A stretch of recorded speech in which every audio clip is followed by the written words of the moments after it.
Very good. All right. Ready for our next speaker. Welcome to the stage, Kate Weigel. Excuse me. She told me this. Kate Weigel. Another round. Yeah. So 9 out of 10 homes in the US are under-insulated compared to 2012 IECC baselines. This increases our energy needs for heating and cooling, or operational carbon, and it also impacts comfort, air quality, and durability. But operational energy is just part of a building's carbon emissions. So there's tons of other types of carbon embodied in a product's life cycle. Embodied carbon is everything that's emitted between raw material supply to end of life. One study shows that insulation makes up 26% of embodied carbon in a home build, and that's a huge opportunity to make an impact when we select these materials. So let's look at some insulations, compare their R values, their carbon emissions, and some pros and cons. There's tons of insulations out there. We're just going to be talking about 4 types: 2 types of rigid continuous insulation and 2 types of blown-in insulation. So let's start with blown-in insulation. It goes in the stud cavity of a wall, which is between drywall on the inside and exterior sheathing on the outside. In new builds, they attach netting to the inside of the studs and then blow the cavities full of insulation through a hose until it's densely packed. So one example of this is blown-in cellulose. This is mostly made of recycled newspapers with borate added for fire, pest, and mold mitigation. Think of it as very boring gray confetti. Its R value is about 4 per inch. It's bio-based, and because of that, it has recycled content also. Cellulose can have a carbon negative footprint, meaning that instead of rotting and releasing that carbon into the atmosphere, the carbon is stored in the walls of the home for decades and decades. Other pros: it's very cheap and easily available. Cons: it requires skill to install while densely packed so it doesn't settle over time, and it shouldn't be installed where moisture wicking may occur, since that may leach out the protective borate. Another blown-in option is blown-in fiberglass. This is a plastic that's been reinforced with tiny glass fibers. I think of it as forbidden cotton candy. Its R value is between 2.5 and 4 per inch. So fiberglass is a mineral-based product with some petrochemicals. Has a higher carbon intensity overall than cellulose because of that.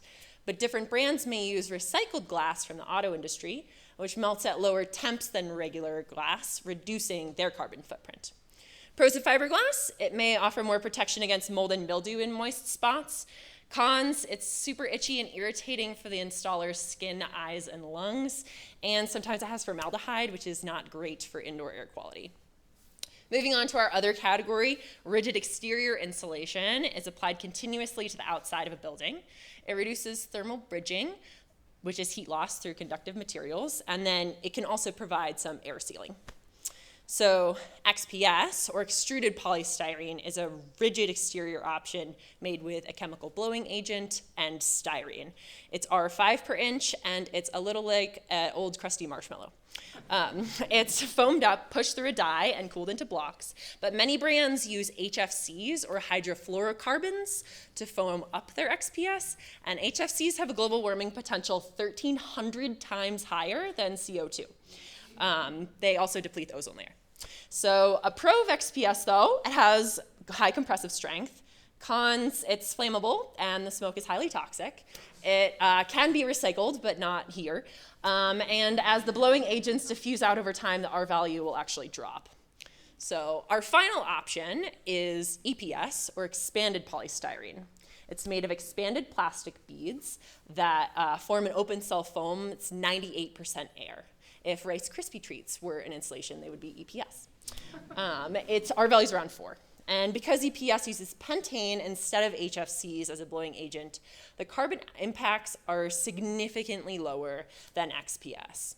And across the industry, it's made of between 2 and 100% recycled material. Some pros: it's cheaper than XPS. It's locally recyclable here at Boulder's EcoCycle. And like XPS, some cons: it is flammable and it absorbs moisture more readily than XPS, but it also dries out quicker and more thoroughly.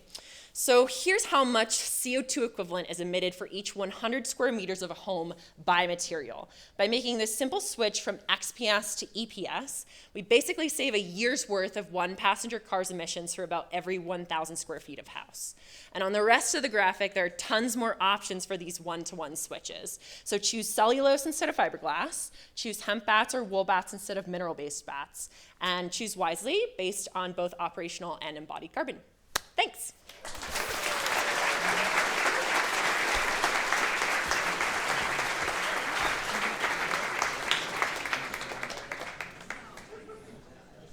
This was a very difficult set of information to present quickly. Very, very nice job.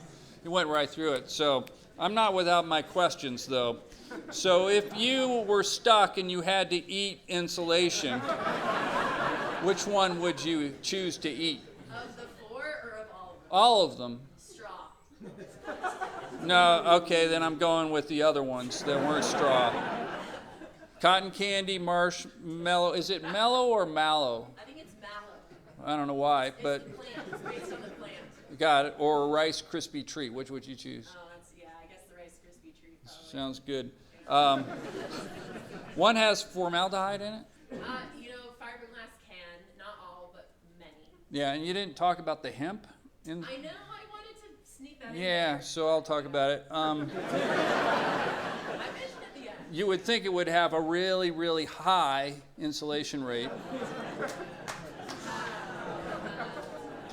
And if it's combustible, the side effects would be euphoria. I can just imagine you standing outside, watching your house burn down. And you're like, this is bad, but I'm hungry. Let's go on DoorDash and get some Taco Bell. So, sorry about that. It's just, I took a little, sorry. It feels good to be done, though, doesn't it?